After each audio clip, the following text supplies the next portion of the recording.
स्वागत है आप सभी का बलवंत खसिया इंस्पिरेशनल यूट्यूब चैनल में। आज मैं ख्याति बुद्धदेव आज आपको एक ऐसी कहानी सुनाने वाली हूँ कि आप सभी को हो जाएगा कि कभी भी अपने फोकस में से ध्यान हटाना नहीं चाहिए। चलिए जाते हैं हम सालों पुरानी एक स्टोरी में। हंगरी नाम की एक कंट्री है जिसकी आर्मी में एक कैरली टकास नाम का इंसान था। इसका निशाना कभी चूक नहीं सकता था। एक बेस्ट पिस्टल शूटर बनना चाहता था। उसने अपने प्रैक्टिस में कभी भी कोई भी कमी नहीं रखी और जो भी इसे देखता बस तय ही था कि 1940 में होने वाले ओलंपिक्स में बेस्ट शूटिंग का अवार्ड कैरली को ही मिलने वाला है। कैरली इस बात से खुश था, लेकिन उसने कभी भी अपने अहंकार को सामने नहीं आने दिया। वो फिर भी प्रैक्टिस करता रहा, लेकिन वो हंगरी की आर्मी में काम करता था। आर्मी में होने के कारण उसका शूटिंग स्किल तो बहुत पावरफुल हो ही चुका था, लेकिन 1938 में एक ऐसा इंसिडेंस हुआ जिसने कैरली की लाइफ को पूरी तरह से हचमचा दिया। 1938 में जब हंगरी की आर्मी एक वॉर में फाइट कर रही थी, तब उसके हाथ में एक हैंड ग्रेनेड ब्लास्ट हो गया। अब आप सोच सकते हो कि अगर हाथ में ग्रेनेड ब्लास्ट हो चुका है तो वो हाथ अब किसी काम का नहीं रहा। उसका वो हाथ अब था ही नहीं। ऐसे में उसने जो इतने सालों से सपना देखा हुआ था बेस्ट पिस्टल शूटर बनने का, उसको अपने हाथ को बेस्ट शूटिंग हैंड बनाना था, अब वो सपना कैसे पूरा करेगा। लेकिन कैरली उसने ये किसी बात को बीच में नहीं आने दिया। अब देखिए, उसके पास अब दो ऑप्शन थे। या तो फिर वो हम सब की तरह एक कमरे में बंद होकर बैठ सकता था कि अब मैं कुछ नहीं कर सकता, या फिर वापस से उसी जज्बे के साथ वो रिटर्न हो सकता था।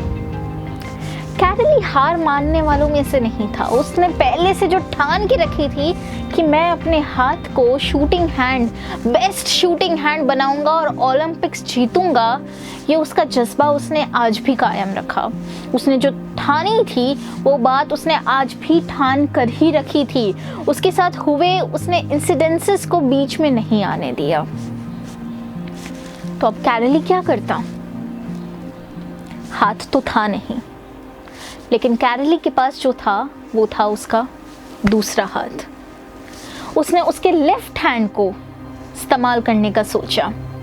वो लेफ्ट हैंड जिससे वो लिख भी नहीं पाता था, उसे ट्रेन करना था ओलंपिक्स में शूटिंग में गोल्ड मेडल जीतने के लिए। कैरली ने हार नहीं मानी। उसने वापस अपनी ट्रेनिंग चालू की। 1 महीना पहले उसने अपनी ट्रीटमेंट करवाई और फिर ट्रीटमेंट के दौरान उसने ठान लिया कि मैं ट्रेनिंग करूंगा। उसने वापस अपनी ट्रेनिंग चालू की। अब बस ओलंपिक्स को 2 साल बचे थे। 2 साल बचे थे। 1940 में ओलंपिक्स था। 1938 में कैरली की इतने साल की प्रैक्टिस जो उसने की थी राइट हैंड से, वो पूरी वेस्ट हो चुकी थी। और इस 2 साल में उसे वापस उतनी प्रैक्टिस करनी थी ताकि वो अपने लेफ्ट हैंड को बेस्ट शूटिंग हैंड बना पाए। पूरे 1 साल तक कैरली ने प्रैक्टिस कायम रखी। रोज ट्रेनिंग करता। और उसके बाद 1939 में हंगरी में जब नेशनल चैंपियनशिप्स हो रहे थे, तब कैरली वहां पर गया। आपको मैं बता दूं दोस्तों, जब तक कैरली के साथ ये हादसा नहीं हुआ था, तब तक हंगरी कंट्री में जितने भी चैंपियनशिप्स हुए थे शूटिंग को लेकर, वो सभी के सभी चैंपियनशिप्स कैरली ने ही जीते थे। और 1939 में जब कैरली वापस वो चैंपियनशिप्स में गया, तब सभी लोग चौकन्ना रह गए।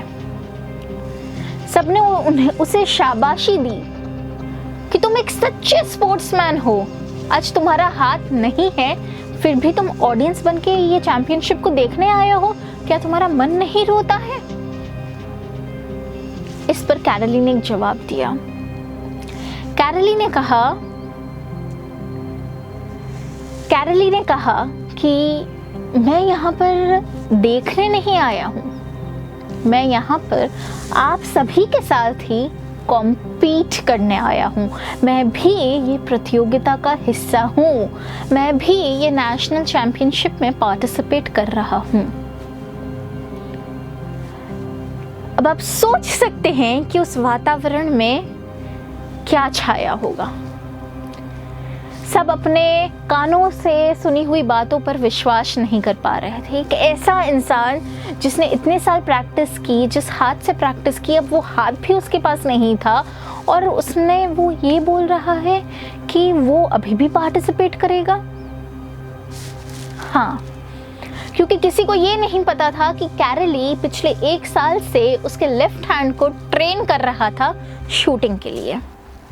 अब ये चैंपियनशिप शुरू हुई और इसमें सभी पार्टिसिपेंट्स अपने बेस्ट हैंड से लड़ रहे थे, लेकिन बस एक कैरोली था जो उस वक्त अपने ओनली हैंड से लड़ रहा था। अब आप सोच सकते हैं कि इसका विनर कौन रहा होगा। Yes, you are right. The man with the only hand won the national championship of Hungary that year. 1939 में भी उसने रिकॉर्ड टूटने नहीं दिया और वो इस बार भी अपने ओनली हैंड के साथ ये शूटिंग चैंपियनशिप जीता। उसका जो ड्रीम था वो था ओलंपिक्स में जीतना, ताकि उसका जो हाथ है वो बेस्ट शूटिंग हैंड वर्ल्ड का बन पाए। लेकिन 1940s में होने वाले ओलंपिक्स उस वक्त वर्ल्ड वॉर के कारण कैंसिल हो चुके थे। ओलंपिक्स के कैंसिल होने के बाद भी कैरोली ने हार नहीं मानी। उसने अपनी प्रैक्टिस कायम रखी और वो अभी भी चैंपियनशिप्स में पार्टिसिपेट करता रहा। उसने अपनी ट्रेनिंग नहीं छोड़ी। उसने सोचा कोई बात नहीं, 1940 में चांस नहीं मिला, मैं अब 1944 की ओलंपिक्स के लिए तैयारी करूँगा। उसने अभी भी अपनी ट्रेनिंग को फोकस में रख के 1944 के लिए खुद को ट्रेन किया। लेकिन 1944 में फिर एक बार ओलंपिक्स जो थे वो कैंसिल हो चुके थे। अब कैरोली का टर्न होना था 1948 में। 1948, 10 साल बाद अब कैरोली 38 इयर्स के थे। 1938 में जब उन्होंने अपना हाथ खोया था तब वो 28 इयर्स के थे। तब उनका जो जज्बा था वो 28 इयर्स के एक युद्ध का था। अब 10 साल बाद 1948 में जब उन्हें लड़ना था तब वो थे 38 इयर्स के और उन्हें compete करना था सारे 28, 29, 30 इयर्स के यंगस्टर्स के साथ, जिसमें एनर्जी ज़्यादा होती है, जिनमें जज्बा ज़्यादा होता है। तो ये उसके लिए एक और चैलेंज बन के खड़ा था। लेकिन फिर भी कैरोली ने इस बार भी हार नहीं ही मानी, ओलंपिक्स में पार्टिसिपेट किया। Again everybody was competing with their best hand, लेकिन Karoly competed with the only hand. Olympics में भी जब सब अपने बेस्ट हैंड से compete कर रहे थे तब कैरोली ने अपने ओनली हैंड से compete किया और उस साल उनका वो जो सपना था वो पूरा हुआ। उन्होंने वो ओलंपिक्स में गोल्ड मेडल जीता और वर्ल्ड के बेस्ट शूटिंग हैंड खुद को बना पाए। लेकिन कहानी अभी भी ख़त्म नहीं होती है। नेक्स्ट ओलंपिक्स जब वापस हुए तब कैरोली ने वापस एक बार पार्टिसिपेट किया। ये सारे सालों में उन्होंने वापस अपनी जो प्रैक्टिस थी वो कायम बरकरार रखी। खुद को एक बार मेडल मिल जाने से वो बैठे नहीं रहे, उन्होंने फिर से प्रैक्टिस करना शुरू किया और सेकेंड ओलंपिक्स में जब उन्होंने पार्टिसिपेट किया उस साल वो वापस बेस्ट शूटर बने। दूसरी बार उन्होंने गोल्ड मेडल जीता और इस फील्ड में 2 कंटिन्यूअस बार गोल्ड मेडल जीतने वाले वो पहले इंसान बने, कैरोली टकास। तो दोस्तों इसमें बहुत ज़्यादा सोचने वाली बात है। जब हम ब्लेम गेम खेलते रहते हैं, हम कोई ना कोई एक्सक्यूज़ देते रहते हैं। मेरे पास ये नहीं है, मेरे पास प्रॉपर अरेंजमेंट नहीं है, मेरे पास रिसोर्सेस नहीं है, मेरे पास पैसे नहीं है, मेरे को कोई मोटिवेट करने वाला नहीं है, मुझे कोई सपोर्ट करने वाला नहीं है, बहुत सारे बैरियर्स हैं। मुझे ये बताइए कैरली किसके ऊपर ब्लेम करते हैं? उन्होंने तो फिर भी इतने बैरियर्स होने के बावजूद अपने ड्रीम के ऊपर कभी गिव अप नहीं किया। कैरली ने किसी को ब्लेम नहीं किया, उन्होंने जाके भगवान से कंप्लेन नहीं की कि हे भगवान आपने क्यों ये सब मेरे साथ ही किया है। उनके पास थे ऑप्शन, गिव अप करने का ऑप्शन था, वो गिव अप कर देते तो कोई उन्हें आके ताना नहीं मार सकता था। लेकिन उन्होंने खुद के लिए, किसी को दिखाने के लिए नहीं, उन्होंने खुद के लिए गिव अप नहीं किया। क्योंकि अगर आपने सपना देखा है तो वो सपना पूरा करने की जिम्मेदारी भी आप ही की है। आपके लिए कोई वो सपना जाके पूरा नहीं कर सकता। और दोस्तों ये बात सत्य है कि अगर आप सपने को पूरा करना चाहते हैं तो रास्ते में मुकाम तो आएंगे, और जितना स्ट्रॉन्ग आपका सपना है, जितना आपको सपना पूरा करने की ज़्यादा चाह है, उतने ही ज़्यादा मुकाम आएंगे। भगवान आपको ऐसे ही तो सब कुछ नहीं दे सकता ना, हाँ बेटा ले ले, तो हम सब सक्सेसफुल होते हैं। आज हम और आप कैरली टकास नहीं है क्योंकि हम में शायद उतनी ज़्यादा चाह नहीं है, या फिर हम थक जाते हैं, हम हार जाते हैं। लेकिन कैरली ने हार नहीं मानी थी।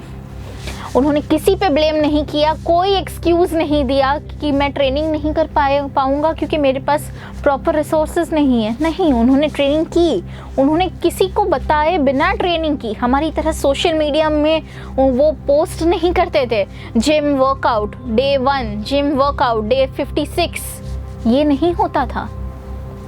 उन्होंने, आपने सुना हो अगर स्टोरी में, तो मैंने कहा जब वो नेशनल चैम्पियनशिप में गए तब उनके को पार्टिसिपेंट्स को भी नहीं पता था कि कैरली टकास इस कंपटीशन में है। ये होती है sportsman spirit. You never give up. आपके साथ बुरा होगा लेकिन आपको गिव अप नहीं करना है। आपको आपके प्रॉब्लम से ज़्यादा सल्यूशन पर फोकस करना है। उनके पास प्रॉब्लम क्या थी? उनका एक हाथ नहीं था, लेकिन उनके पास सल्यूशन क्या था? उनके पास एक हाथ था। ये वो वाली बात होगी, the glass is half empty और हाफ फुल। वो आपके नज़रिए की बात है। आप इसे प्रॉब्लम के तरीके से देखते हो या सल्यूशन की तरीके से देखते हो, ये आपके ऊपर है। उन्होंने ये नहीं सोचा मेरे पास अब एक हाथ नहीं है। वो आर्मी में थे, मतलब वो तैयार थे कि मेरे साथ कुछ होने वाला है, लेकिन वो इस बात से घबरा नहीं गए। उन्होंने बाकी की लाइफ वो बैठे नहीं रहे। इनफैक्ट एक गोल्ड मेडल जीतने के बाद भी वो नहीं बैठे। उन्होंने अपना सपना पूरा कर लिया था, लेकिन वो सपना पूरा होने के बाद भी वो बैठे नहीं थे। वो सपने को और स्ट्रॉन्ग बनाने के लिए, उसे और अच्छे से फुलफिल करने के लिए उन्होंने अपनी मेहनत बरकरार रखी। आप मुझे बताइए कि जब उन्होंने इतने साल ट्रेनिंग ली हो अपने राइट हैंड को एक बेस्ट शूटिंग हैंड बनाने के लिए, तो बस जब ओलंपिक्स में 2 साल बाकी थे और उनके साथ ये एक्सीडेंट हुआ हो, तो लेफ्ट हैंड कि वो अपना बेस्ट शूटिंग हैंड बनाने के लिए उनको कितनी ज़्यादा ट्रेनिंग चाहिए होगी।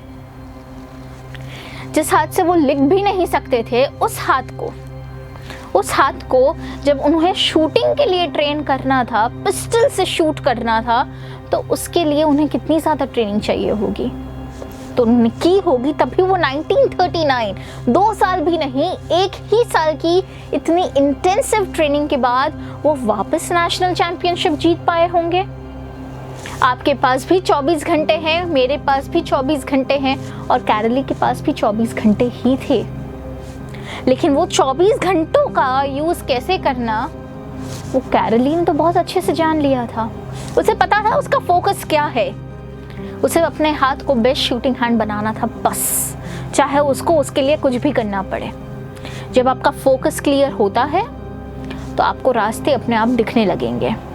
आपको फोकस के ऊपर फोकस करना है, प्रॉब्लम क्या आ रही है उसके ऊपर फोकस नहीं करना है। मेरी मंजिल अगर ये है तो मुझे मंजिल के ऊपर ही फोकस करना है। रास्ता कहाँ से मैं निकालूं वो आपको देखना है। दोस्तों, जब आप पजल्स सॉल्व कर रहे होते हैं, ठीक है, अपने स्कूल लाइफ में काफ़ी ऐसे पजल सॉल्व किए होंगे जिसमें आपको रास्ता ढूंढना था। सपोज एक चूहा यहाँ पर है और चीज़ यहाँ पर रखा हुआ है, तो वो चूहा चीज़ तक कैसे पहुँचेगा, उसका सही रास्ता ढूंढो। ऐसे पजल आपने काफ़ी सॉल्व किए होंगे। तब आप क्या टेक्निक यूज़ करते थे? आप चूहे से चीज़ की तरफ जाते थे या चीज़ से चूहे की तरफ आते थे? ये कहानी भी कुछ ऐसी ही है। चूहे का अगर फोकस है चीज़, उसकी मंजिल है चीज़, उसका ड्रीम है चीज़, तो आपको चीज़ के ऊपर ही नज़र रखनी होगी। आप चीज़ से देखो कि वो चूहे की तरफ कौन सा रास्ता जाता है। वैसे आप मंजिल से देखो कि उस मंजिल तक पहुंचने के लिए कौन सा रास्ता जाता है। अगर यहाँ पे आपके पास कुछ बैरियर है, ये रास्ते में कुछ बैरियर है, तो क्या दूसरे रास्ते में भी कोई बैरियर है, दूसरे रास्ते में भी कोई अड़चन है? क्योंकि आपकी मंजिल तक रास्ते तो बहुत सारे जाएंगे, रास्ता कौन सा अपनाना वो आपके हाथ में है। तो आप ये समझिए, आप ये सोचिए पहले, आपके खुद के अंदर झांकिए और आप अपने लिए एक फोकस तय कीजिए, आपको क्या बनना है। जैसे कैरली ने पहले से सोच के रखा था कि उन्हें बेस्ट शूटिंग हैंड बनना है, तो आप सोचिए आपको क्या बनना है। अब आपने कई लोगों को ऐसी एडवाइस देते सुना होगा कि प्लान ए अगर वर्क नहीं कर रहा है तो प्लान बी में शिफ्ट हो जाओ, प्लान बी अगर वर्क नहीं कर रहा है तो प्लान सी में शिफ्ट हो जाओ। लेकिन क्या कैरली ने ऐसा किया? उनके पास तो कितनी सारी अड़चनें आई। पहले उनका हाथ चला गया, फिर ओलंपिक्स में उन्हें पार्टिसिपेट करना था, वो ओलंपिक्स कैंसिल हो गई। दूसरी बार उन्हें पार्टिसिपेट करना था तो दूसरी बार भी ओलंपिक्स कैंसिल हो गई। ये 10 साल जो पूरे चले, 10 साल क्या आप अपना ड्रीम पूरा करने के लिए वेट कर सकते हो? आपका ड्रीम उतना स्ट्रांग होना चाहिए, आपके अंदर उतनी स्ट्रांग डिज़ायर होनी चाहिए, तभी वो आपका ड्रीम जो है वो पूरा हो पाएगा। आपको सक्सेस देने के लिए भगवान आपकी टेस्ट तो लेंगे, लेकिन क्या आप में उतना पेशेंस है, क्या आप में उतना डेडिकेशन है कि आप उस सक्सेस तक या फिर आप उस अपने खुद के ड्रीम तक पहुंच पाने के लिए आप वो रास्ता तय करने के लिए तैयार है? वो आप पर डिपेंड करता है। तो आपका फोकस आपको ही देखना पड़ेगा। लेकिन एक बार आप जो ठान लेते हो, एक बार आप जो फोकस बना लेते हो, उस फोकस में कुछ भी प्रॉब्लम आ जाए आपको हारना नहीं है। अब बहुत इजी हो चुका है, हम बार बार जॉब भी शिफ्ट करते रहते हैं। आपको पता ही होगा, अच्छे ग्रोथ के लिए आप देखोगे कि बहुत सारे लोग हर 1 साल में, हर 6 महीने में जॉब शिफ्ट करते रहते हैं। और फिर क्या होता है, ना यहाँ के रहते हैं ना वहाँ के रहते हैं। क्यों?